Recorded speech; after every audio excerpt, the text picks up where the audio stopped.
may natuto siya sa pagkakamali niya mga kapiksi, and sincere siya na bumawi sa inyo guys, okay, kung bibigyan nyo pa siya ng pagkakataon. And sabi ko nga sa inyo guys, parang susuyuin ulit kayo nitong person na to. Yes, susuyuin ulit kayo nitong person na to mga kapiksi, hanggang sa tuluyan mo siyang mapatawad and tuluyan na manumbalik sa dati yung inyong relationship guys, kung bibigyan nyo pa sila ng pagkakataon mga kapiksi. For some of you kasi no, pwedeng immature pa itong person mo, and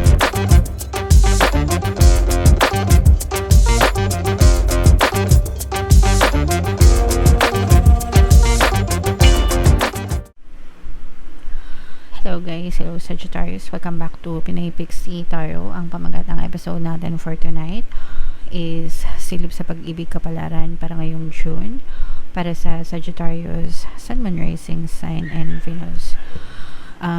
Kapag love reading guys, pwedeng ma-pick up yung energy nyo, pwedeng ma-pick up yung energy ng person nyo, pwedeng magkabaliktad yung roles mga kapiksi.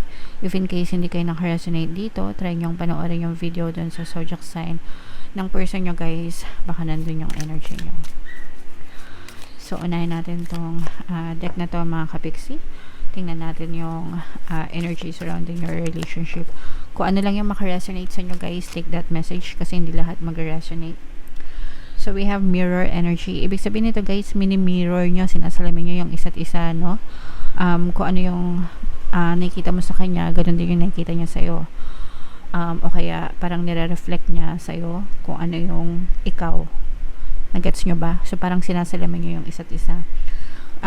Pwede natin sabihin na very much compatible kayo mga kapiksi. Pwedeng parehas kayo ng pinagdaanan and nakaka-relate kayo sa isa't isa guys, okay? And another message for some of you, parang you're just having the good time in your life mga kapiksi, no? Parang masaya lang, pwedeng common friends kayo, ganyan, or iisang circle of friends kayo mga kapiksi, kaya parang kilala nyo yung isa't isa guys, okay? Kung kayo naman ay single mga kapiksi, parang ini-enjoy nyo lang yung pagiging single nyo guys, and may kilala nyo rin very soon yung someone na para sa inyo talaga. And yeah, so you have a lot of self-love, self-respect mga kapiksi, and binibigay din sa iyo ng person mo yung tamang pagmamahal and pag-ibig na para sa inyo. So at least dito sa spread na to guys, it's very positive, no? So tingnan natin kung ano yung mga emosyon na nakapaloob sa relationship nyo. Pwedeng nararamdaman nyo, pwedeng nararamdaman nila, pwedeng parehas nyong nararamdaman guys. So, meron tayong sad energy. So, meron sa inyong malungkot, nalulungkot. Pwedeng LDR kayo guys, kaya nalulungkot. Pero titingnan natin mamaya kung bakit may malungkot na energy dyan, no? Sometimes, mga kapiksi, hindi naman porket malungkot, hiwalay na, diba? Pwedeng meron lang mga pangyayari sa relasyon nyo, pag-aaway, kaya nalulungkot kayo, no? Ito naman, relieved, ibig sabihin, komportable naman mga kapiksi. So, merong malungkot, merong komportable sa relasyon. Parang komportable ka sa kanya or komportable siya sa inyo guys, no? So, parang secure, at least for some of you, secure naman sa relationship guys. And ito naman guys, ibig sabihin nito, patong-patong na problema, no? Although hindi naman magre-resonate sa lahat, pero for some of you, pwedeng meron kayong na-experience na patong-patong na problema sa relationship nyo guys. So, yan yung mga emosyon na nakikita natin. Tingnan natin guys kung anong meron sa relationship nyo. Shuffle ko to mga kapiksi. Habang sinashuffle ko to, panoorin nyo muna yung video natin regarding sa ating paano mag-manifest ng abundance video course. Kapiksi, sawa ka na ba sa mga struggles at hirap sa buhay mo? Masipag ka ba at masikap sa buhay ngunit hindi ka pa rin umaasenso? Ilang beses ka na bang nag-attempt mag-negosyo at mag-invest pero palagi ka pa rin nalulugi? Sa pagkakataon na ito ay maaaring may subconscious beliefs ka na nagiging balakid sa iyong pag-unlad at pagyaman. Introducing, paano mag-manifest ng abundance video course. Dito ay matututunan mong ma-overcome ang mga balakid mo para tuluyan ka ng umunlad, umasenso, sumagana, maging matagumpay, successful at maswerte sa iyong kabuhayan, pera, trabaho, negosyo, salapi at kaperahan ng bonggang-bongga. Dali, mag-send na ng email sa pinoypixie@gmail.com at simulan na ang iyong pagyaman ngayon. Alright, so sa lahat ng gusto mag-avail ng course guys, naka-flash sa screen nyo. Una, meron tayong paano mag-manifest ng abundance video course. Meron din tayong paano mawala ang third party at magkaroon ng harmonious na relationship. And meron din tayong paano pabalikin si ex, revise breakup. So sa mga interesado guys, mag-send lang kayo ng email sa pinoypixie@gmail.com. So Sagittarius guys, kayo ay represent ng King of Wands. Ito yung ating love energy mga kapixie.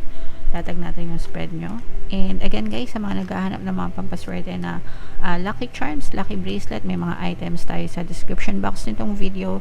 Check nyo lang yung mga items dun guys. Pwede nyo ring i-check out mga kapixie. So dito mga kapixie, no, there's this is both negative and positive mga kapixie. Ang nakikita nating negative dito is merong deception guys, no? And ito yung reason kung bakit malungkot yung iba sa inyo guys, kasi merong nagsisinungaling dito sa relationship na to, or parang feeling mo binackstab ka ng person mo, feeling mo naloko ka niya, pwedeng may nalaman ka sa kanya na tinatago niya, pinagsinungaling niya sa'yo, and for some of you parang major downfall yon sa inyo guys, kasi malaki yung tiwala nyo dun sa person nyo mga kapixie. Okay, and right now parang tinitimbang nyo pa yung sitwasyon, no, kung parang hindi pa kayo makamove on dito sa pagsisinungaling niya or pagloloko niya sa iyo mga kapixie, and parang tinitimbang nyo pa yung sitwasyon guys. Although wala naman ako nararamdaman na separation dito, at least for some of you parang hindi pa kayo hiwalay nitong person mo, kasi yung iba nga sa inyo parang tinitimbang nyo pa yung sitwasyon, and parang nandun kayo sa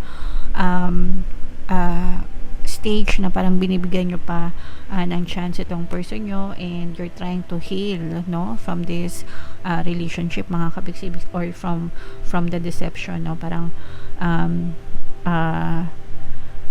you're trying to move on, you're trying to heal, parang sinusubukan yung tanggapin mga kapixie, no? And kapag kailangan dito ng acceptance and forgiveness guys, kasi kapag hindi kayo nagkaroon ng pagpapatawad and hindi nyo tinanggap yung sitwasyon na yun guys, tapos ipagpapatuloy nyo lang yung relationship nyo, magulo lang din, no?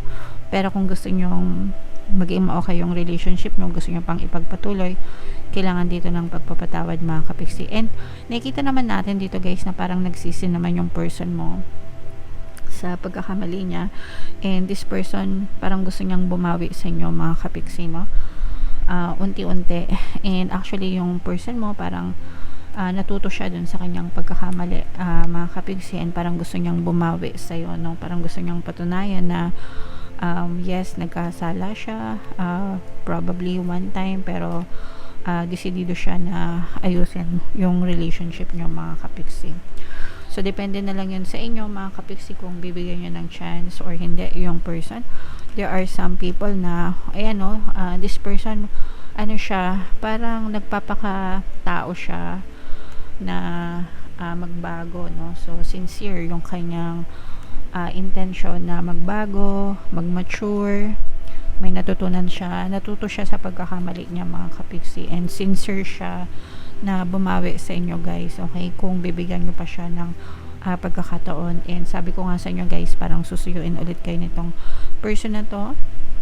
Yes, susuyuin ulit kayo nitong person na to mga kapixie, hanggang sa tuluyan mo siyang mapatawad and tuluyan na manumbalik sa dati yung inyong relationship guys, kung bibigyan nyo pa sila ng pagkakataon mga kapixie.